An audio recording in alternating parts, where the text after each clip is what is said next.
Baik, anak-anak semua, coba diperhatikan ke papan tulis biar Ustadz jelaskan. Bismillahirrahmanirrahim. Fardu wudu ada 6 perkara. 1. Berniat. Lafaznya nawaitul wudu'a li rabbil hadasil asghari fardhan lillahi ta'ala. Artinya, sengaja aku berwudu untuk mengangkatkan hadas kecil fardu karena Allah Ta'ala. Nah, ini yang pertama ini adalah niat.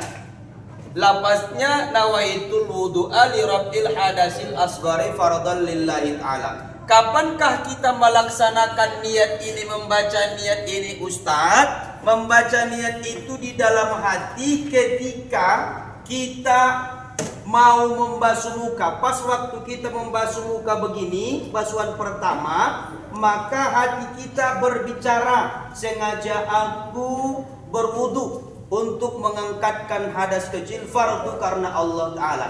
Disitulah niat itu. Dengarkan.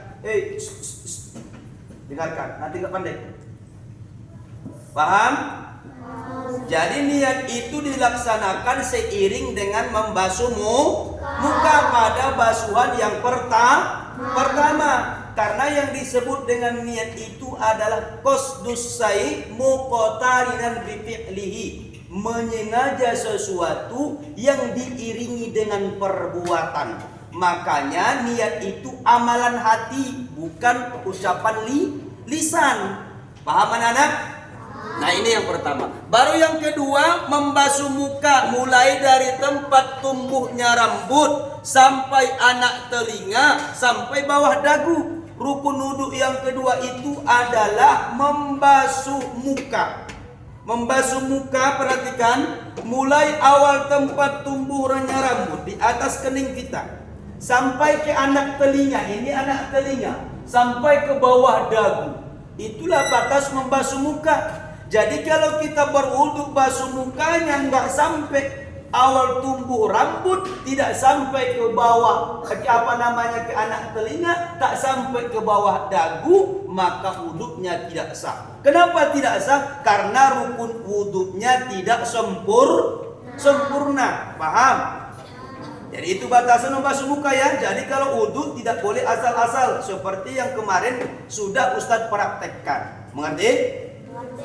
Baru yang ketiga adalah membasuh kedua tangan sampai kedua siku. Membasuh tangan juga ada batasannya.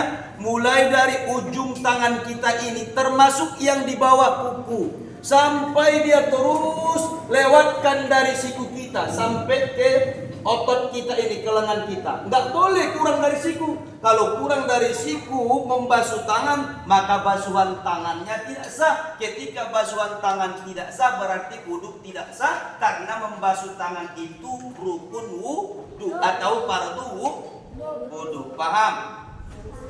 Mengerti sampai situ? Baru yang keempat adalah mengusap sebagian kepala dengan air. Mengusap sebagian kepala itu itu rukunnya. Kalau yang mendapatkan rukun dan sunnahnya seperti yang Ustadz jelaskan kemarin, kita ambil air itu, kita basuh dari depan sampai ke belakang sini. Kalau yang laki-laki tarik air ke depan, sunnah hukumnya.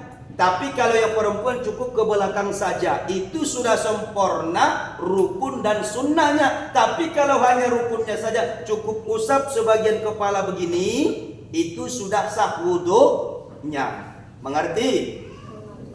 Baru yang kelima, membasuh kedua kaki sampai kedua mata kaki. Membasuh kaki sampai kedua mata kaki, maksudnya lewatkan dari mata kaki itu harus kita basuh. Sama juga dengan sela-sela jari kakinya, di bawah kuku kakinya. Makanya kuku kakimu sama kuku tangan jangan panjang. Tak boleh panjang kuku kita orang Islam. Mengerti anak-anak? Mengerti? Ustaz, tapi ada saya rasa yang tinggal lah. Apa itu? Habis kepala kan basuh telinga. Iya, basuh telinga itu bukan rukun. Ini kita menjelaskan tentang rukun wudu atau fardu. Jadi membasuh telinga itu hukumnya sunnah. Ini yang kita bahas ini adalah fardu wudu yang tidak sah wudu kecuali kita melaksanakan yang 6 ini. Batal wudu kalau yang 6 ini tidak sempurna. Paham? Yang terakhir, fardu wudu yang terakhir adalah tertib. Apa itu tertib? Berturut-turut. Tak boleh kita tangan dulu baru muka, tak boleh kaki dulu baru niat, tak boleh. Jadi dia harus sesuai dengan urutannya. Itulah yang disebut dengan tertib. Paham? Mengerti? Itu fardu wudu kita laksanakan. Sekarang kita masuk dengan yang membatalkan wudu. Yang membatalkan wudu juga ada 6. Yang pertama adalah keluar sesuatu dari kubul maupun dubur.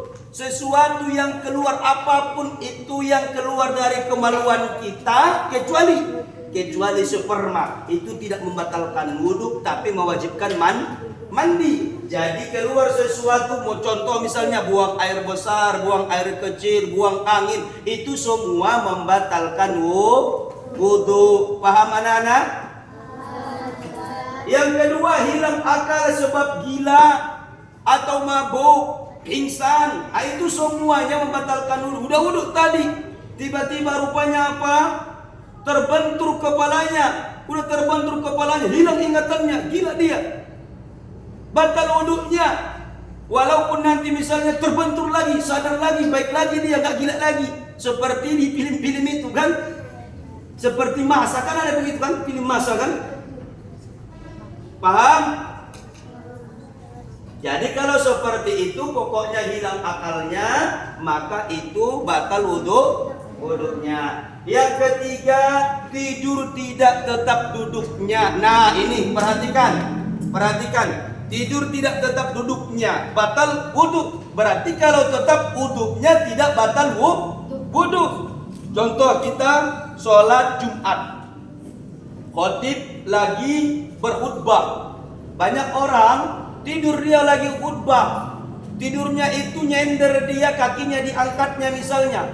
Habis itu nanti siap khutbah, komat dia sholat, tak urut lagi, tak sah sholatnya. Kenapa? Karena kalau sudah diangkat kakinya, nyender pula dia sudah ketiduran di saat khutbah, maka wuduknya sudah batal. Kalau wuduknya sudah batal, dia sholatnya tidak sah. Tapi kalau misalnya duduknya dia begini, dia duduk bersila dan tidak bergeser sedikit pun dari tempatnya, tertidur dia sedikit begini, nggak bergeser dia sedikit pun, nggak bergerak tempat duduknya sedikit pun, maka seperti itu tidak batal wudu. Paham? Mengerti? Baru yang berikutnya yang keempat adalah bersentuh kulit laki-laki dengan perempuan yang halal nikah tanpa lapis. Kalau kita sudah wudu, salaman dengan perempuan, laki-laki dan perempuan, dan mereka itu yang ajnabi, bukan muhrim, nggak ada pakai lapis, maka batallah wudu keduanya. Paham? Baru yang kelima, bersentuh telapak tangan. Telapak tangan itu ini telapak tangan. Jari-jari tangan, ini jari tangan. Dengan kubul maupun dubur, kita pegang, kita sentuh kubul atau dubur tanpa lapis, walaupun itu kemaluan kita sendiri, maka batal wudu. Paham?